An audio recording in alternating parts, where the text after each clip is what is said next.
뭔가 잘못됐다는 걸 알았다. 열쇠가 돌아가길 거부한 바로 그 순간. 1월 말의 추운 월요일 아침이었다. 마치 내쉬지 못한 숨결처럼 공기 속에 걸려있는 그런 아침. 나는 서울 선교한 병원에서 막 돌아온 참이었다. 이틀 내내 입고 있던 청바지를 여전히 입고 있었고, 남편 윤재가 쓰러졌을 때 급히 챙긴 하룻밤 치가방을 손에 들고 있었다. 왼손에는 회사 동료들이 보낸 장미와 백합 꽃다발이 들려 있었지만 하룻밤 동안 차 뒷좌석에 놓여 있었기에 이미 시들어 있었다. 내 눈은 퉁퉁 부어 있었고 입술은 너무 많이 울고 너무 적게 자서 갈라져 있었다. 12시간 전 나는 심장병동에서 내 남편이 세상을 떠나는 모습을 지켜봤다. 우리 집의 침묵을 마주할 준비는 되어 있지 않았지만 내가 마주한 것은 침묵보다 더 예상치 못한 것이었다. 현관에 올라서서 열쇠를 문에 꽂았다. 열쇠가 잠겼다. 뺐다가 다시 시도했다. 아무 반응이 없었다. 심장이 덜컥 내려앉았다. 예비 열쇠를 꺼냈다. 마루돌 밑에 숨겨두었던 그 열쇠도 소용이 없었다. 마치 자물쇠가 나를 잊었거나 아니면 거부하는 것 같았다. 그때 나는 커튼을 보았다. 내가 직접 재단한 하얀 리넨 커튼이 사라지고 촌스러운 꽃무늬 위에 벨벳 커튼이 걸려 있었다. 처음 보는 패턴. 배가 움찔했다. 눈을 가늘게 뜨고 커튼과 벽 사이의 틈으로 고개를 들이밀어 아침 햇살 속을 들여다봤다. 거실 안은 상자들로 어수선했다. 원래는 깨끗했어야 할 공간에 종이 상자들이 탑처럼 쌓여 있었다. 내 독서용 의자 위에는 분홍색 벨벳 쿠션이 놓여 있었고 커피 테이블 위에는 꽃무늬 찻잔이 놓여 있었다. 그리고 그녀가 보였다. 윤재의 어머니, 명숙. 짙은 남색 가디건을 입고 등골이 오싹할 만큼 차가운 미소를 머금고 앉아 있었다. 그녀는 내가 3년 동안 아껴서 마련한 결혼식용 찻잔으로 차를 마시고 있었다. 맞은편에는 윤재의 여동생 소진이 있었다. 담요들을 바구니에 던지며 웃고 있었다. 마치 내가 존재하지 않는 것처럼, 마치 윤재가 어젯밤 죽지 않았던 것처럼. 나는 문을 두드렸다. 아무 반응이 없었다. 다시 두드렸다. 이번엔 더 세게. 주먹이 떨렸고 목이 쉬어가고 있었다. 한참이 지난 후 문이 조금 열렸다. 명숙의 모습이 문틈을 가득 메웠다. 단정하고 침착한 얼굴. 두 팔은 꼭 껴안 듯 가슴 앞에 모아져 있었다. 마치 이 순간을 오래전부터 준비한 듯. 지훈, 그녀가 고개를 살짝 기울이며 말했다. 이렇게 일찍 올 줄 몰랐네. 무슨 일이에요? 내 목소리는 떨렸다. 왜 문이 안 열리는 거죠? 그녀는 문틀에 기대었다. 자세는 여유롭고 당당했다. 왜냐하면 이제 이 집은 내 집이 아니거든. 입이 벌어졌지만 말이 나오지 않았다. 나는 그녀의 말을 잘못 들었을 거라고 생각했다. 실례지만 뭐라고요? 명숙의 미소는 변하지 않았다. 이 집은 윤재가 돈을 냈어. 내 아들이지 너는 아니야. 혼인 계약도 없었고 자식도 없고 네가 이 집에 실질적으로 기여한 것도 없잖아. 이제 이 집은 본래 가족에게 돌아와야지. 한순간 내가 느끼던 추위는 날씨 때문이 아니었다는 걸 깨달았다. 그건 그녀에게서 흘러나오고 있었다. 저는 그의 아내예요. 나는 속삭였다. 우리 함께 이 집을 산 거예요. 그의 사업이 실패했을 때 제가 다시 대출을 받았어요. 오, 제발. 명숙이 손을 내저으며 말을 끊었다. 넌 그냥 집놀이를 한 거야. 윤재가 일하는 동안. 이제 그가 없으니 내 임대 계약은 끝났지. 그녀의 뒤로 소진이 나타났다. 내 섭익용 접시 2개를 손에 들고 있었다. 병원 갈 때 뒷문 안 잠갔더라. 그녀가 웃으며 말했다. 우린 네가 괜찮을 거라 생각했지. 무릎이 풀릴 것 같았다. 비웃음이 새어나왔다. 웃음이 아니었다. 너무 깊이 충격받았을 때 나오는 공허한 웃음이었다. 뭐가 웃기니? 명숙이 눈을 좁혔다. 나는 자세를 바로잡고 슬픔에서인지 분노에서인지 모를 눈물을 닦았다. 넌 지금 네가 이긴 줄 알지만 나는 천천히 말했다. 사실은 무슨 판에 들어선 건지도 모르는 거야. 그녀의 미소가 한순간 흐트러졌다. 아주 잠깐. 하지만 그것이면 충분했다. 나는 돌아섰다. 차로 걸어갔다. 내 열쇠들은 이제 소용없었지만 그녀가 모르는 무기가 내 손에 있었다. 내가 끝내는 그날, 그녀는 내 부엌에 있는 찻잔 하나도 건드린 걸 후회하게 될 것이다. 정확히 이 집, 이 마루에서였다. 거의 정확히 2년 전의 1월.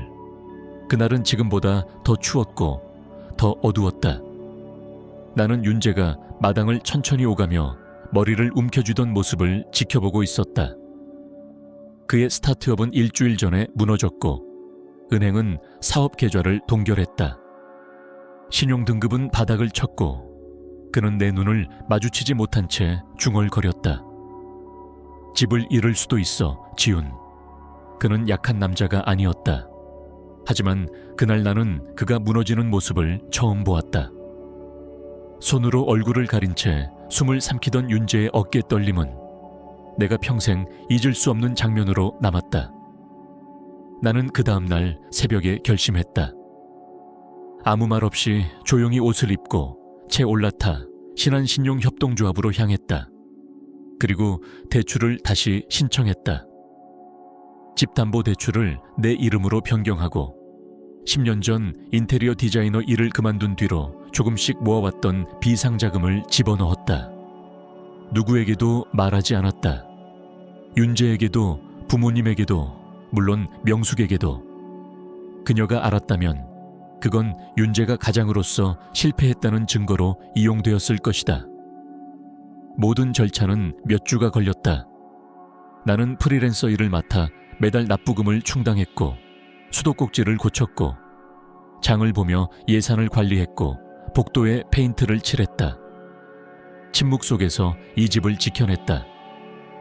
윤재는 대출 확인서를 어디서 받는지 묻지 않았다. 그는 감정적으로, 육체적으로 회복하는 데 몰두하고 있었으니까. 명숙은 물론 몰랐다. 그녀는 명절 외에는 방문조차 하지 않았고 머무는 시간도 짧았다. 남부지방은 눅눅하고 나약하다고 불평했다. 사바나의 재즈 소리는 그녀에게는 혼란일 뿐이었다. 나는 가끔 게스트룸 문틈 사이로 그녀의 목소리를 들었다. 윤재야, 넌 이런 데 있을 사람이 아니야. 꽃문의 벽지랑 거리 음악, 이런 건 네가 살 곳이 아니야. 윤재는 피곤한 웃음을 지으며 밤늦게 내게 속삭이곤 했다. 엄마는 평화를 이해 못해. 나는 그녀와 맞서고 싶지 않았다. 그때도, 지금도 나는 그저 조용히 내가 울 수 있는 공간이 필요했을 뿐이었다. 내게 아직 그 사람의 천이 남아있는 유일한 공간. 그런데 그녀는 자물쇠를 바꿔버렸다. 그날 오후 나는 차 안에 앉아 한참을 움직이지 못했다. 1월의 찬 공기가 코트 속으로 스며들었지만 몸은 미동도 하지 않았다. 눈물도 나오지 않았다. 몸이 더 이상 반응할 줄 모르는 것 같았다. 사랑하는 사람을 잃고 같은 날 집까지 잃는다는 건 어떻게 받아들여야 하는 걸까? 나는 결국 고속도로 204번 근처의 모텔로 향했다. 염소와 곰팡이, 그리고 뭔가 화학적인 냄새가 섞인 공기. 윤재가 남긴 비상용 카드, 아직 활성화되어 있는 유일한 카드로 3일 숙박을 예약했다. 침대 끝에 앉아 가방을 바라보았다. 옷은 없었다. 병원 서류, 펼치지 않은 책, 그리고 윤재가 죽기 전날 남긴 마지막 음성 메시지. 그걸 한 번, 두 번 들었다. 그리고 핸드폰을 꺼버렸다. 그 밤은 잠들지 못했다. 머릿속엔 명숙이 내 의자에 앉아있는 모습, 소진이 내 그릇에 음식을 담는 모습, 그리고 복도를 가득 채운 낯선 상자들이 떠올랐다. 시신이 아직 따뜻한데도 그들은 자리를 차지하고 있었다. 화요일 아침 교회 종소리에 잠에서 깼다. 성프란치스 성당은 매시간 종을 울렸다. 나는 천천히 몸을 일으켜 엉킨 머리를 빗고 무표정으로 하얀 모텔 천장을 바라보았다. 손가락은 이불을 움켜쥐느라 뻣뻣했고 목은 타들어가듯 아팠다. 그리고 나는 상상도 못했던 일을 했다. 전화기를 들고 장례식장에 전화를 걸었다. 안녕하세요. 성마태 추모관입니다. 마가렛입니다. 네. 나는 뜻밖에도 또렷한 목소리로 말했다. 윤재민 장례식 관련해서 참석자 명단을 수정하고 싶어요. 지훈민입니다. 물론이죠, 민 여사님. 어떤 변경 사항이 있으신가요? 명숙민 그리고 소진민 두 사람의 이름을 명단에서 삭제해 주세요. 잠시 정적. 이번엔 조금 더 길었다. 알겠습니다. 나는 더 묻기 전에 전화를 끊었다. 그것은 복수가 아니었다. 아직은. 그것은 경계였다. 내가 10년 넘게 침묵으로만 버텨온 삶에서 처음으로 그은 선. 그리고 윤재가 죽은 이후 처음으로 느낀 조종감이었다. 그날 화요일 오후 나는 다시 집으로 돌아갔다. 이번에는 정면이 아닌 집 뒤편으로 우회해 골목을 따라 이웃집 생울타리 뒤에 차를 조용히 세웠다. 나는 기다렸다. 명숙의 차는 보이지 않았다. 소진의 흔적도 없었다. 뒷문 세탁실에서 마당으로 통하는 문은 늘 걸쇠가 불안정했다. 윤재가 고치겠다고 말만 하고 몇 달을 미뤘던 문. 나는 그 문이 어떻게 조용히 열리는지 알고 있었다. 열쇠 하나 없이도. 집안은 익숙하면서도 낯설었다. 향이 달랐다. 나쁜 냄새는 아니었지만 이질적이었다. 내가 싫어하던 라벤더 방향제가 여기저기 놓여 있었다. 복도에 걸려있던 내 사진들은 사라지고 대신 이름 모를 풍경 사진들이 붙어 있었다. 가장 아팠던 건 소파 위에 놓인 쿠션들이 바뀌어 있었던 순간이었다. 윤재가 항상 앉던 자리는 텅 비어 있었고 그 자리에 늘 있던 담요도 커피 머그도 사라졌다. 그 흔적조차 지워진 듯했다. 나는 울 시간이 없었다. 빠르게 움직였다. 윤재의 서재는 집 가장 안쪽에 있었다. 게스트룸과 세탁실 사이에 끼인 창문 없는 작은 방. 전선, 책, 윤재의 향수 냄새로 가득 찬 공간. 명숙은 그 방을 싫어했다.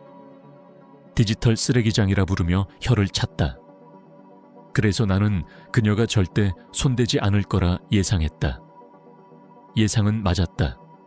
그 방은 그대로였다. 혼란스러우면서도 윤재다운 질서로 정돈된 혼돈.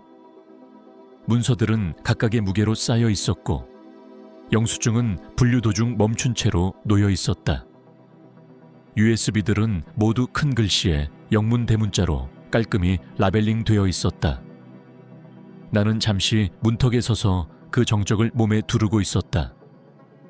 그리고 곧 움직였다.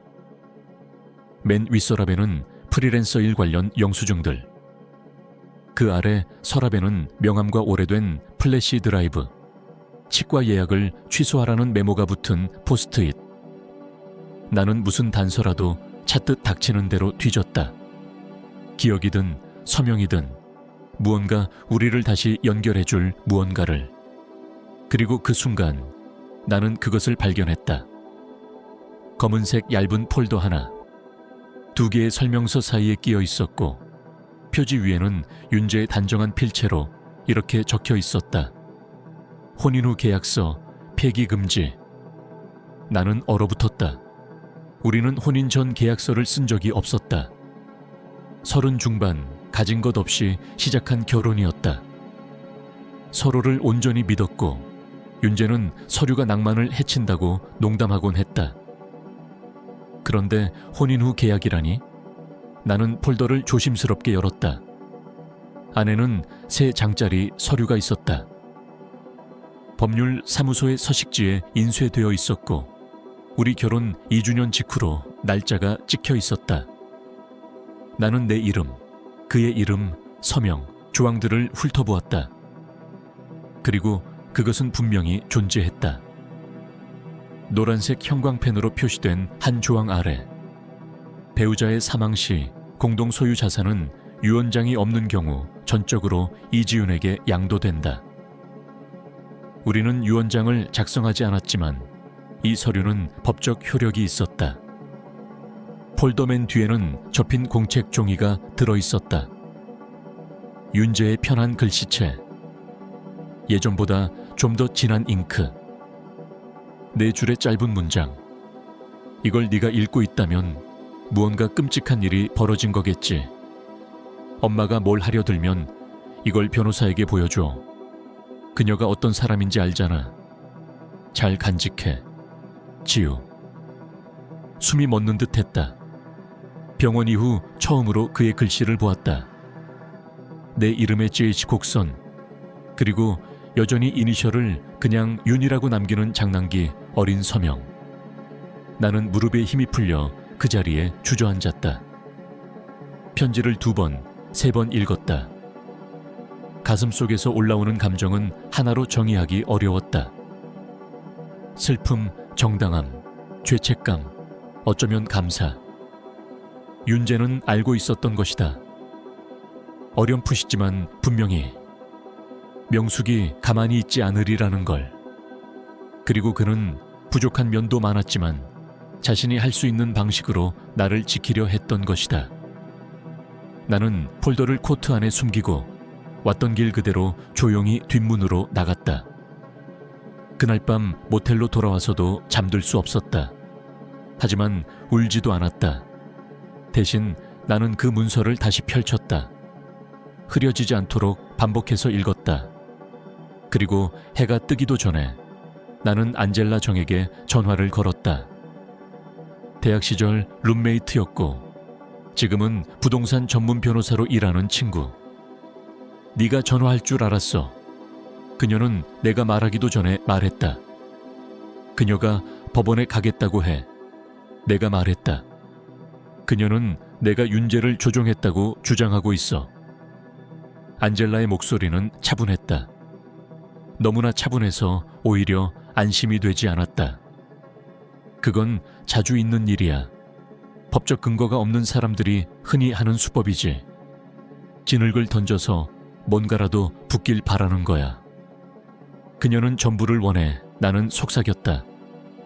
집만이 아니라 우리의 기억까지. 윤재가 어떤 사람이었는지를 자기식으로 다시 쓰려고 해. 그건 권력이야. 안젤라는 말했다. 돈도 아니고 유산도 아니야. 그녀가 원하는 건 통제야.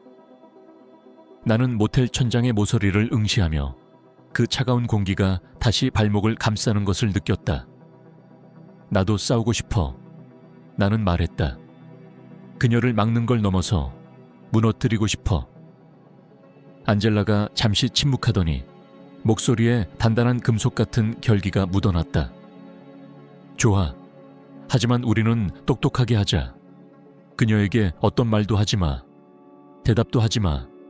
나는 하나하나 벽돌처럼 쌓아갈 거야. 법적으로 완벽하게. 우리는 전화를 끊었다.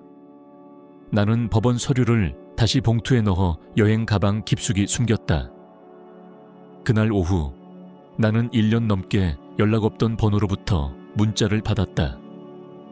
윤재의 전 사업 파트너였던 강진우였다. 지윤아, 나 관여하고 싶진 않은데 명숙 여사님이 연락 왔어. 윤재가 말년에 혼란스러웠다며 혹시 관련된 이메일이나 진료 기록 있냐고. 내가 뭐라 대답하진 않았어. 근데 혹시 기억나? 작년 말 투자자 미팅 후에 걔 좀 이상했잖아. 기억 못한다 그러고 나는 핸드폰 화면이 꺼질 때까지 그 메시지를 바라보았다. 물론 기억났다. 윤재는 그날 미팅 후 평소보다 창백한 얼굴로 돌아왔다. 차를 어디에 댔는지 기억이 안 난다 했고 만난 사람 이름도 헷갈려 했다. 스트레스, 불면증, 카페인 탓이라며 웃어넘겼다. 하지만 명숙은 그것을 기억했다. 그녀는 하나의 서사를 만들고 있었다. 윤재가 서명 당시 제정신이 아니었을지도 모른다는 서사. 모든 것이 정황 증거일 뿐이라도 법정에서 의심은 충분히 위협적이다. 그때 문득 떠올랐다. 저녁 식사 후 윤재가 무심히 내게 했던 말.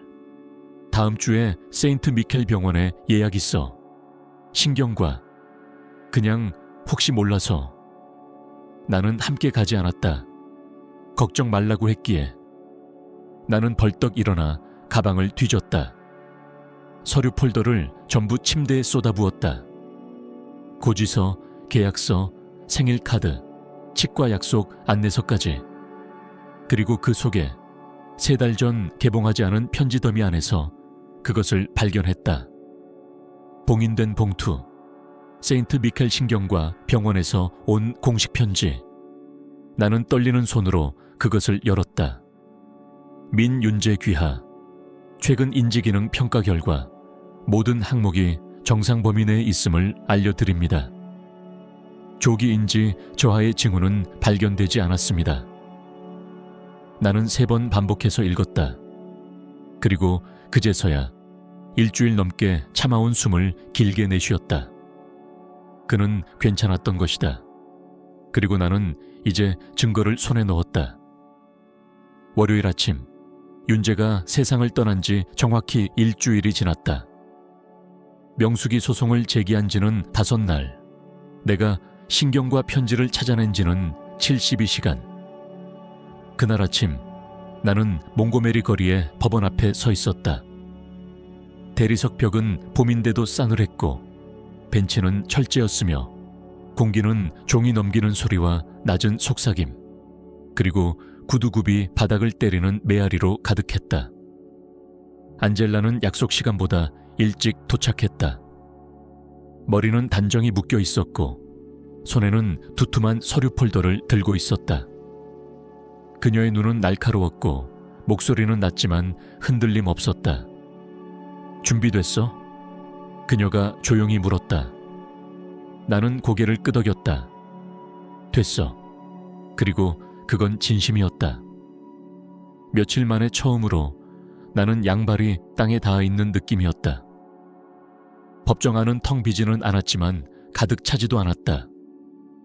앞줄에는 명숙이 앉아 있었다. 블랙 레이스 장식의 정장을 입고 완벽한 자세로 손에는 마치 소품처럼 준비된 하얀 손수건이 들려 있었다. 그 옆에는 소진이 있었다. 고개를 숙인 채 얌전한 상속녀처럼 앉아 있었다. 그들 옆에는 명숙 측 변호사, 이란성 쌍둥이처럼 생긴 랭리 씨가 앉아 있었다. 나는 그들을 바라보지 않았다. 안젤라와 나는 피고인석에 앉았다. 손은 무릎 아래에 숨겼고 등은 곧게 폈다. 나는 이 자리에 설 자격을 구걸하려 온 것이 아니었다. 지켜야 할 것을 지키기 위해 온 것이었다. 재판을 주재한 판사는 60대 중반의 여성으로 은색 안경 너머로 세상을 지켜보는 눈빛은 지쳐 있었지만 예리했다.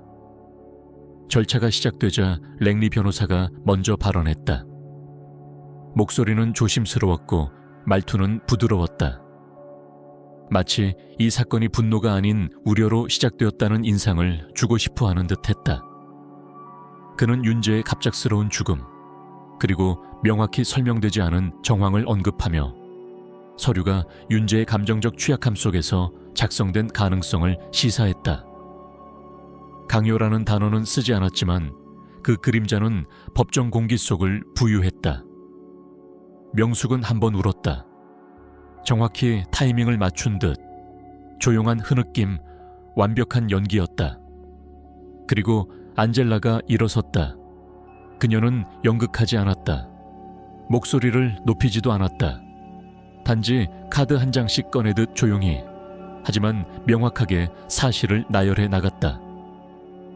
공증된 혼인 후 계약서, 집 소유권이 내 이름으로 등록된 서류, 지난 2년간 내가 독자적으로 납부한 모기지 명세서, 그리고 마지막으로 세인트 미켈 병원의 공식 서신, 정식 서명과 병원 봉인이 찍혀있는 편지였다. 안젤라는 복사본을 판사에게 건넸다. 이 편지는 윤재 씨가 사망하기 3개월 전에 작성되었으며 그의 정신 상태가 완전히 정상이었음을 입증합니다. 그 한 문장이 공기를 갈랐다. 랭리는 당황한 듯 기침을 했다. 말을 바꾸려 했다.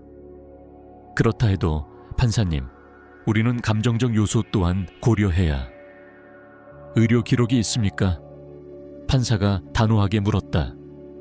공식 진단서, 정신과 전문의의 의견서, 인지저에 대한 객관적 근거. 아니요, 없습니다. 그럼 이 사건은 더 이상 논의할 필요가 없습니다. 판사는 이미 결정을 내린 얼굴이었다. 혼인 후 계약은 법적으로 유효하며 부동산 소유권은 민지윤 씨에게 귀속됩니다. 사건 기각합니다. 그 순간 법망이 내려앉았다. 나의 귀에는 천둥처럼 들렸다. 나는 환호하지 않았다. 미소 짓지도 않았다. 그저 길고 깊은 숨을 내쉬었다. 아주 오래 참았던 숨을. 법정을 나섰을 때 하늘은 선명한 파란색이었다. 참새들이 느티나무 위에서 지저귀고 있었고 아무 일도 없었던 것처럼 햇살은 평화롭게 내려앉았다. 나는 그녀가 따라올 거라 생각하지 않았다. 하지만 그녀는 계단 위에서 다시 모습을 드러냈다. 명숙. 검은 구두 굽소리가 돌바닥을 찍으며 내 쪽으로 다가왔다. 그녀 옆에는 없다시피 한 존재로 변해버린 랭리 변호사가 서 있었다. 집은 네가 가졌을지 몰라도 그녀가 말문을 열었다. 목소리는 유리처럼 차가웠다. 날 지울 순 없어. 난 그 아이의 어머니야. 나는 천천히 돌아섰다. 이미 스스로를 지운 거예요. 그녀는 눈을 깜빡였다. 뭐라고? 당신은 윤재가 어떤 사람인지 다시 쓰려 했어요. 그가 남긴 유산을 왜곡하고 남의 집에 침입해 그의 물건을 훔치고 법정에서 거짓말을 했죠. 윤재는 당신을 알고 있었어요. 그래서 그가 편지를 남긴 거예요. 그래서 계약서에 서명한 거고요. 그녀의 얼굴은 미세하게 갈라졌다. 단단하게 유지해오던 가면에 작은 균열이 생긴 것이다. 나는 조금 더 다가가 조용히 속삭였다. 그리고 다시는 내게 가까이 오면 법정이 필요하지 않을 거예요. 이미 접근 금지 명령 신청해뒀거든요. 명숙은 한 발짝 물러섰다. 장례식엔 날 막을 수 없어. 그녀가 이를 악물고 말했다. 이미 막았어요. 나는 목소리를 높이지 않고 답했다. 당신이 자물쇠를 바꾼 다음 날 장례식장에 전화했어요. 참석자 명단에서 당신과 소진 이름은 지웠어요. 그리고 만약 오면 직원들이 직접 모셔 나갈 거예요. 그녀의 입꼬리가 일그러졌다. 너 같은 비열한... 아니요, 나는 그녀의 말을 자르며 말했다. 나는 비열한 사람이 아니에요. 이제는 자유로운 사람이죠.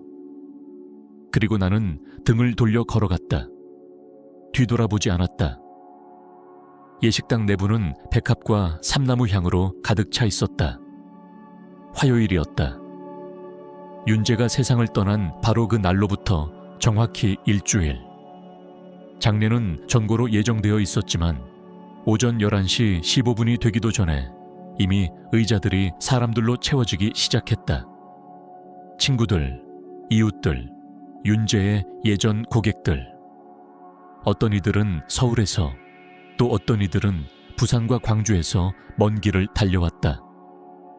많은 이들이 우리가 결혼한 이후로 한 번도 보지 못했던 얼굴들이었다. 하지만 그들의 표정에는 애도가 담겨 있었고 그들의 말 한마디 한마디는 그를 진심으로 기억하고 있다는 증거였다. 정말 사랑했어요, 민 여사님. 당신 얘기를 항상 했어요. 마당 이야기며 허브 정원, 그리고 거기서 자란 로즈마리까지. 나는 고개를 끄덕였고 조용히 웃었으며 더는 말을 삼켰다. 나는 말을 할 여유가 없었다. 단지 견디는 것으로도 충분했다. 안젤라는 11시 30분 직전에 도착했다. 오늘은 내 변호사가 아닌 친구로서 앞줄에 조용히 앉았다. 아무 말도 하지 않았고 그럴 필요도 없었다. 음악가들은 한 구석에서 악기를 조율하고 있었고 목사님은 연단 옆에서 원고를 넘기고 있었다. 윤재의 유골함은 작은 테이블 위에 놓여 있었다. 푸른 벨벳 천으로 감싸져 있었고 그 색은 윤재가 가장 좋아하던 푸른색이었다. 그 천도 내가 직접 고른 것이었다. 그리고 나는 그들을 보았다.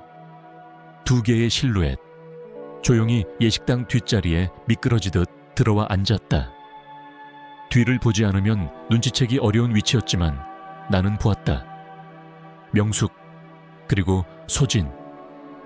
검은 옷으로 맞춰 입고 완벽하게 정돈된 머리, 섬세하고 얌전한 베일. 그것은 애도의 복장이 아닌 연극의 의상이었다. 누군가 실수로 문 앞에서 눈을 돌렸을 것이다. 분명히 장례식장 측은 명단에 없으면 입장을 막겠다고 했었다. 하지만 그녀들은 어쨌든 안에 있었다. 아무렇지도 않게 마치 그들이 여기에 있을 자격이 있는 사람인 것처럼 자리를 차지하고 있었다. 나는 잠시 얼어붙은 듯 그들을 바라보았다. 숨이 멎었고 심장이 고동쳤다. 그건 슬픔에서 오는 고동이 아니었다. 분노였다. 내가 한번 묻었던 사람을 그들은 또 한 번 파헤치려 하고 있었다. 안젤라가 나를 살짝 돌아보며 속삭였다. 내가 처리할까? 나는 고개를 저었다. 아니, 내가 해야 해. 나는 조용히 통로를 따라 걸었다. 굽소리가 정적을 가르며 울렸다. 모든 시선이 내게로 향했고 음악은 멈췄으며 목사님조차 물러섰다. 누군가가 움직이는 것이 아니라 무언가 신성한 것이 움직이고 있다는 걸 모두가 느끼고 있었다. 뒷자리에 도달했을 때 명숙은 고개를 들었고 얄팍한 미소를 지었다. 소진은 시선을 피했다. 여기 있어선 안 돼요. 나는 조용히 말했다. 우린 안 나가. 명숙이 낳고 단호하게 말했다. 내가 낳은 아들이야.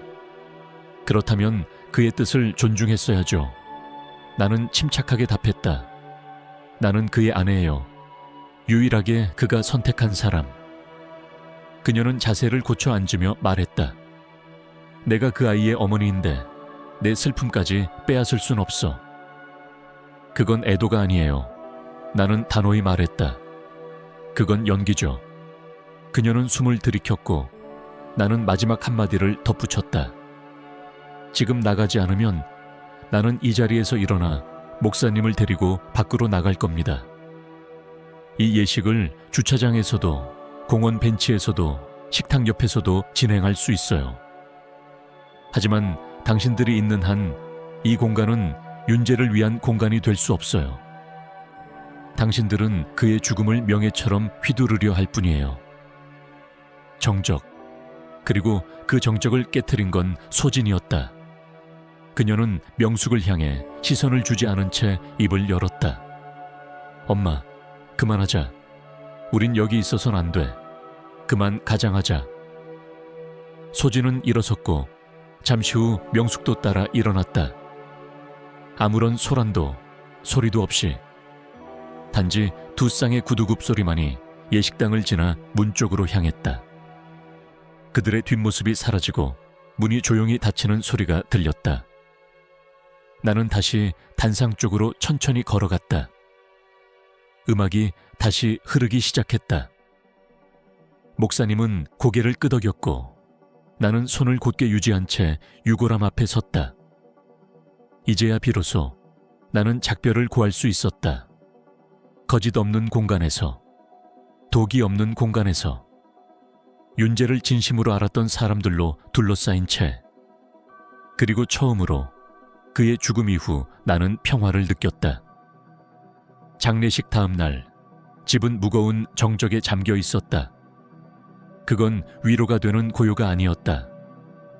마치 벽과 천장이 나를 바라보며 내가 무너지기만을 기다리는 듯한 정적. 나는 윤재의 낡은 스웨터를 입은 채 부엌 싱크대 앞에 서 있었다. 손에는 오래되어 이가 나간 머그잔이 들려 있었고 그 안의 커피는 이미 1시간 전에 식어 있었다. 나는 꼼짝하지 않았다. 창밖을 바라보며 한참을 그렇게 있었다. 마당은 텅 비어 있었다. 갓 뒤집힌 흙 위로는 아직 아무것도 피어나지 않았고 모든 것이 이후를 기다리고 있는 상태였다. 나는 천천히 몸을 돌렸다. 나도 모르게 윤재가 식탁에 앉아 있을 것만 같았다. 다리를 의자 위에 올리고 흥얼거리며 늘 그랬던 것처럼. 하지만 의자는 비어 있었다. 머그잔은 그의 것이었고 정적은 나의 몫이었다. 나는 장례식도 견뎠고 법정도 견뎠지만 여전히 어딘가에서 또 다른 파도가 밀려올 것만 같아 긴장을 풀 수 없었다. 그래서 그날 아침 창문 너머로 그녀의 차가 보였을 때 이상하게도 놀라지 않았다. 명숙, 새벽 7시도 안 된 시각. 차는 집 맞은편에 조용히 멈춰 있었고 엔진은 꺼져 있었으며 창문은 반쯤 열린 상태였다.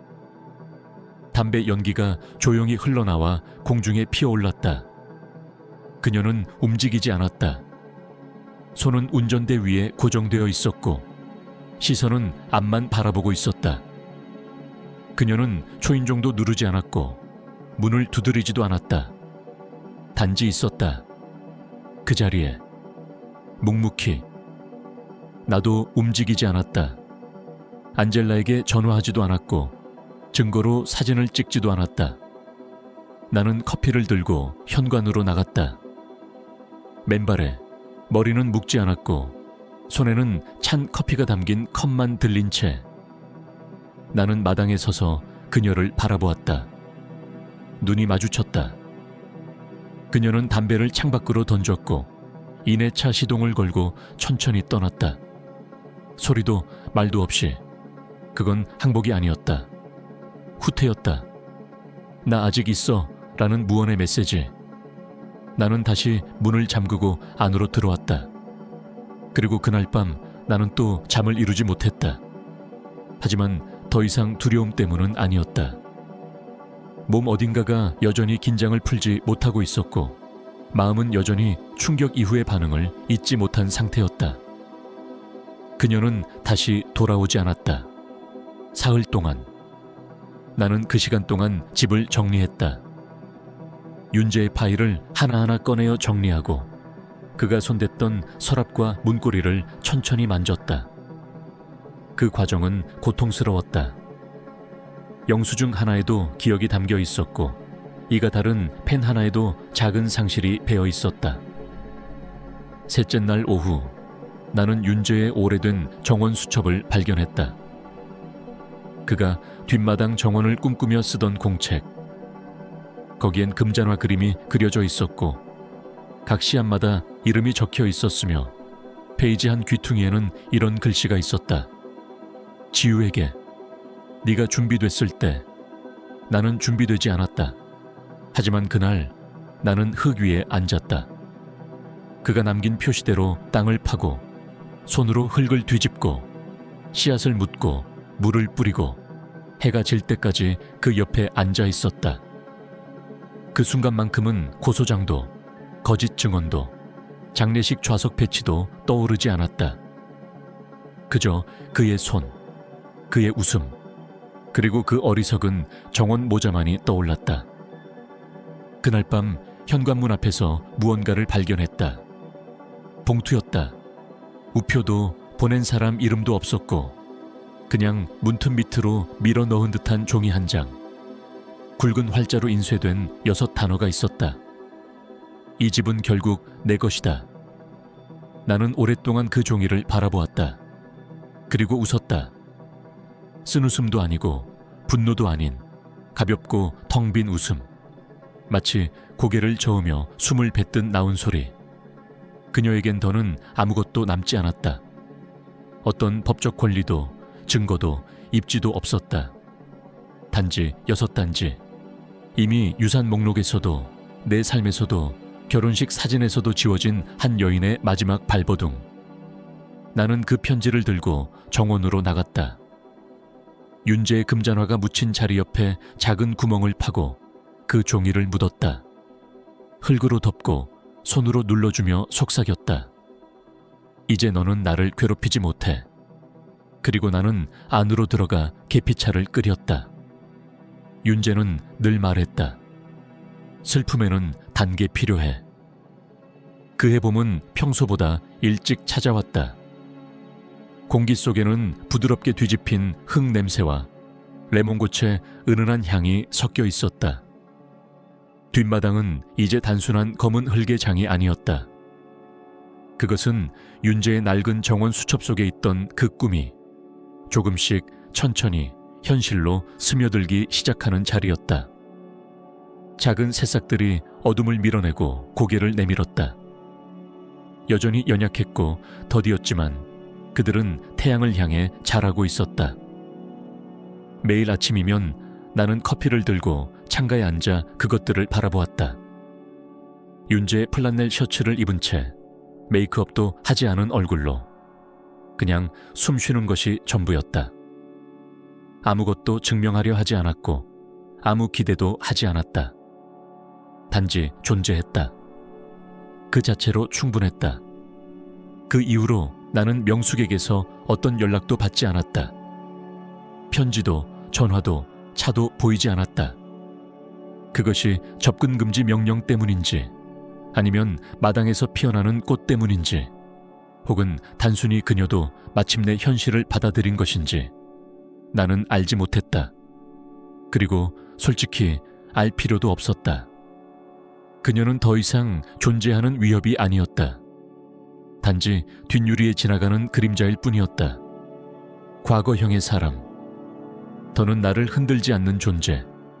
집도 계절과 함께 변해갔다. 나는 게스트룸 벽을 부드러운 세이지 그린색으로 다시 칠했고 그녀가 걸어놨던 풍경 사진들을 떼어내고 새로운 사진들로 채웠다. 윤재와 내가 호수에서 찍은 사진, 우리 개 맥스가 아직 살아있을 때 함께한 일상들, 그리고 싸움 대신 함께 쫓았던 노을. 나는 그의 서재를 정리했지만 서랍 하나만은 손대지 않았다. 윤재의 서랍. 그것은 추모의 장소가 아니었다. 어떤 약속 같은 것이었다. 내가 여전히 지키고 싶은 작고 조용한 존중의 방식. 밤이면 나는 거실 창가에 앉아 그에게 말을 걸었다. 오늘 뿌린 허브 이야기, 수선화 싹이 오른 자리, 때론 아무 말 없이 그냥 이름을 부르기도 했다. 대답을 기대한 건 아니었다. 하지만 가끔 바람이 창문 틈으로 스쳐 지나갈 때면 내가 혼자가 아니라는 기분이 들었다. 어떤 신비로움이나 초자연적인 것이 아니라 그냥 아주 조용한 연결. 그가 남긴 공기가 여전히 집 안 어딘가에 머물고 있는 듯한.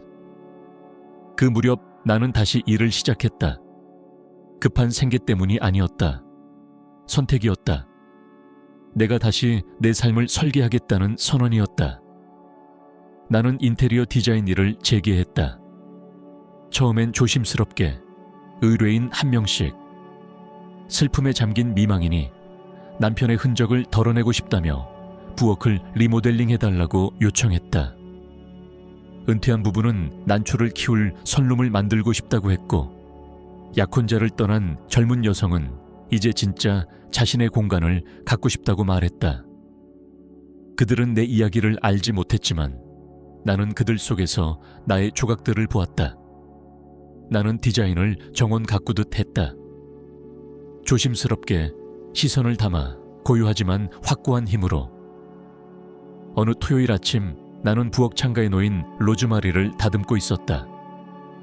햇살이 고요히 잎사귀 사이로 스며들던 그 순간 평소처럼 도착한 우편물 더미 속에 봉투 하나가 눈에 띄었다. 겉면에는 아무 위협도 없었다. 단순한 환불수표. 장례식장에서 온 것이었다. 그 안엔 짧은 카드 한 장이 들어있었다.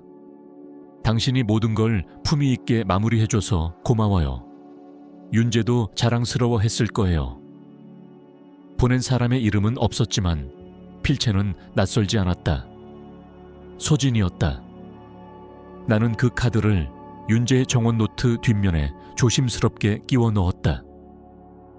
그것이 과거를 바꾸진 못했다. 상처를 지우지도 않았다. 하지만 무언가였다. 그리고 때때로 무언가면 충분하다. 전부일 필요는 없다. 여름이 본격적으로 시작되었을 즈음 금잔화는 만개했다. 불꽃처럼 번지는 황금빛과 주황빛이 뒷마당을 밝히고 있었다. 그 색은 생명이었고 끝이 아닌 시작이었다. 나는 그 옆에 앉았다. 맨발로 손톱 아래는 여전히 흙투성이었고 햇살은 내 뺨을 따뜻하게 감싸고 있었다. 나는 윤재의 정원 노트 위에 손을 얹은 채 속삭였다. 나는 너에게서 아무것도 빼앗지 않았어, 명숙. 네가 내게서 전부를 빼앗으려 했을 뿐. 그리고 나는 한동안 그 자리에 앉아 있었다. 말없이, 움직임 없이. 그곳은 이제 내 공간이었고 내가 지켜낸 세계의 중심이었다. 바람은 부드럽게 금잔화를 흔들었고 현관에 걸린 풍경은 느리게 울렸다. 그 속에서 나는 어렴풋이 윤재의 웃음을 들은 듯했다. 사람들은 종종 말한다. 시간은 슬픔을 옅게 만든다고. 하지만 그건 진실이 아니다. 슬픔은 옅어지지 않는다. 다만 형태를 바꾼다. 가장자리가 조금 부드러워질 뿐 결코 사라지지 않는다. 그것은 일상의 틈새에 스며든다. 아침에 타 마시는 차의 향 속에, 라디오에서 두 곡 사이의 정적 속에, 아직도 무의식적으로 뻗어가는 송긋 속에. 윤재는 없다. 그것이 진실이다. 하지만 그와 함께 사라진 사람은 또 있었다. 과거의 나, 모든 것을 참으며 조용히 뒤에 물러서던 여자. 시어머니에게 말끝마다 눌리고 침묵을 유지하며 평화를 지키려 했던 사람.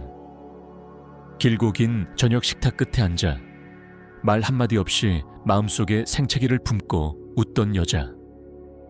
남이 편하길 바라며 스스로를 지우던 여자. 그 여자는 윤재가 세상을 떠난 날 함께 사라졌다. 그리고 그 자리에 내가 뿌린 것은 복수도 아니고 증오도 아니었다. 그것은 뿌리였다. 뒷마당은 이제 야생에 가까웠다. 엉망도 아니고 제멋대로도 아니었다. 단지 살아있었다. 금잔화와 박하, 로즈마리와 라벤더. 나는 윤재가 예전의 바람소리를 들으며 풍경을 달고 싶어 했던 단풍나무 아래에 벤치를 하나 놓았다. 그리고 가끔 그곳에 앉는다. 울기 위해서가 아니라 내가 어떤 사람이 되었는지를 기억하기 위해서. 결국 가장 달콤한 복수는 재판의 승리가 아니었다. 안에서 잠기는 문이 찰칵 하고 닫히는 소리. 더 이상 두려움 없이 부엌에서 커피를 마시는 일. 그리고 수치심이 배어있지 않은 공기를 깊이 들이마시는 일이었다. 나는 모든 이에게 이 이야기를 말하지는 않는다. 꼭 필요한 경우에만, 정확히 알아들을 수 있는 사람에게만. 교회에서 조용히 떨리는 손으로 체크를 적던 어떤 미망인에게, 시장에서 아무 말 없이 눈물 맺힌 눈으로 무표정하게 선 채 진열대를 바라보던 어떤 여자에게. 나는 그들에게 조심스럽게 말한다. 당신을 지우는 사람에게 예의 바를 필요는 없어요. 문을 잠그는 건 이기적인 게 아니에요. 평화를 지키는데 허락은 필요하지 않아요. 그리고 나는 정원 이야기를 들려준다. 전쟁터였던 땅에서 어떻게 꽃이 피기 시작했는지, 그것이 나를 어떻게 위로하고 어떻게 내 숨을 다시 깊게 만들었는지를. 그리고 그건 비유가 아니라고 말해준다. 그것은 생존 그 자체라고. 몇 달이 지난 지금 나는 예전처럼 걷지 않는다. 자리를 차지하는데 미안해하지 않는다.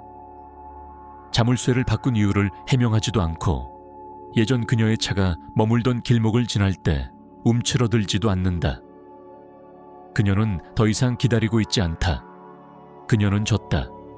그리고 나는 화나지도 않았다. 단지 끝났을 뿐이다. 이 집은 내 것이다. 이 삶도 내 것이다. 이 목소리, 이 고요하고 단단하며 흔들리지 않는 목소리, 그것도 이제는 온전히 내 것이다. 그리고 나는 결코 다시는 그것을 내어주지 않을 것이다.